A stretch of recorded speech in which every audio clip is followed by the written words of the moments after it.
In this lesson, we're going to look at a few more advanced PowerShell concepts. I want to go back to the aliases I talked about in the previous lesson. Remember I said that commands such as dir would work.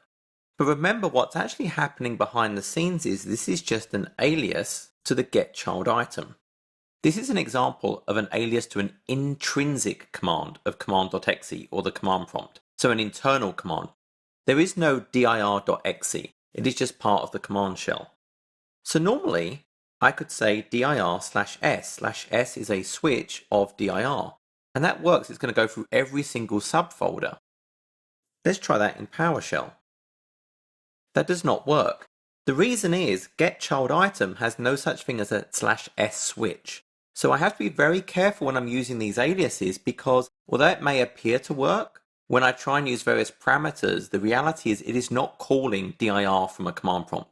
It's using the getChildItem that does have different parameters. Now, if it was an external command, for example, something like ipconfig is an actual command. If I go into Windows, there's an actual executable, and that has a number of switches. So from PowerShell, it's actually calling that executable, which means all the same switches would work. So you have to understand the difference between those intrinsic and those external commands for how those switches are going to work, which is why it really is always better to use the PowerShell commandlet rather than relying on those aliases. So I have a lot of capability with PowerShell. For example, I can say, get me all the processes. Now I could do something very similar with the command prompt. I could dump out the list of processes from command.exe with the task list command. So if I go in here, I can see a very similar set of output. But the difference is the command prompt is giving these out as bunches of text strings. What happens in PowerShell is these are kept as objects. So for example, what it's actually passing me back here are instances of objects of a type process. So here it's actually formatting this as a table. So I can actually say format table, which is the default of what it's doing. But I can also say, well, actually show me these objects as a list instead. I could make it show me as XML format. These are being kept as objects. And the important part is because they're being kept as objects, I can pass them through to other commands. So let's take a different example. Let's see all of my virtual machines. So it's going to show me all the VMs on this box. Well, I might now say, well, okay, they're all my virtual machines. Now, for example, maybe I want to see all my hard disks related to that. So I'd say get VM and then get VM hard disk drive. So it's going to pass the name of each of those VMs, those actual virtual machine objects, into the get VM hard disk drive commandlet. So it's not just passing a string, it's actually passing the VM object through. So then for each of those VMs, it can then find each of the hard disk drives used by those virtual machines. So this is basically training or piping objects from one command to another command. I could then pass this through even further.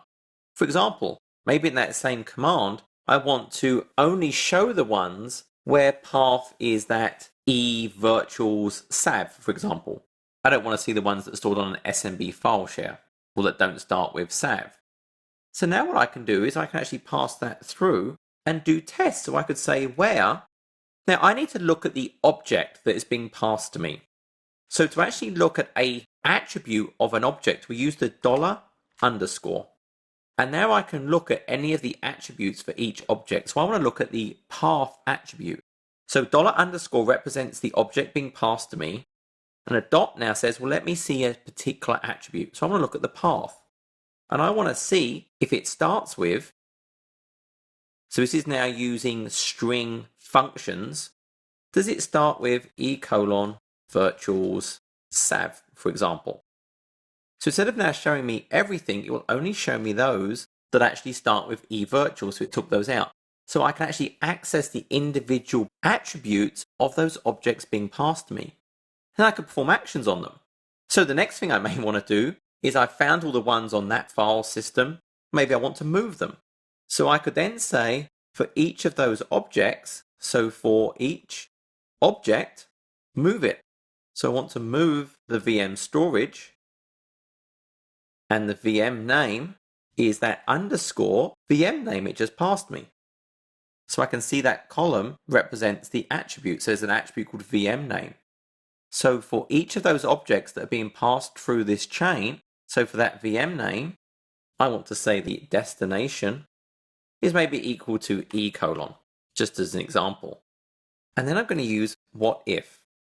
This is a fantastic capability. It allows me to show what would happen without actually performing the action. So if ever you're doing any testing, what if is a great thing to use to see, well, what would happen if I was to run this PowerShell command? So by adding that what if within this command, it's telling me what it would have done without actually doing it. So look at the objects I passed through. GetVM gave me a list of all the virtual machines as virtual machine objects, which were passed to the GetVM hard disk drive, which then showed me all the hard disk drive objects for the VMs passed to me. I then did a test for those virtual hard disk objects, which of them had a path that started with virtuals. Those objects were then passed to this next command, which for each object it was passed, it ran this command, moved the storage, and then what if, to say, well, don't really do this, but just tell me what would have happened. I can also do -confirm. So instead of it actually not doing the action, it will prompt me before actually performing the action. This is a fantastic capability.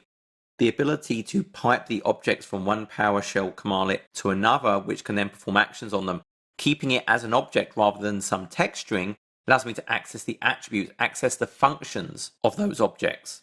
I can do tests, I can use the what if, I can use confirm. So it gives me a lot of flexibility in how I go about using this and managing my PowerShell environment. And this ability to pass the objects is huge. For example, I may do a get process, for example, do a test on if its name, I don't know, is Notepad. And then I could pass that to a stop process to kill them. So it really is a very, very powerful environment. And I can do a lot of things on one line. You can see this is a single command I created here that would have moved all the VM storage for all the VMs on that box whose hard drives were in a certain path. But I can also create entire scripts, and that's what we're going to cover next. So this concludes the more advanced lesson on some of our capabilities with PowerShell related to piping objects and our what if testing.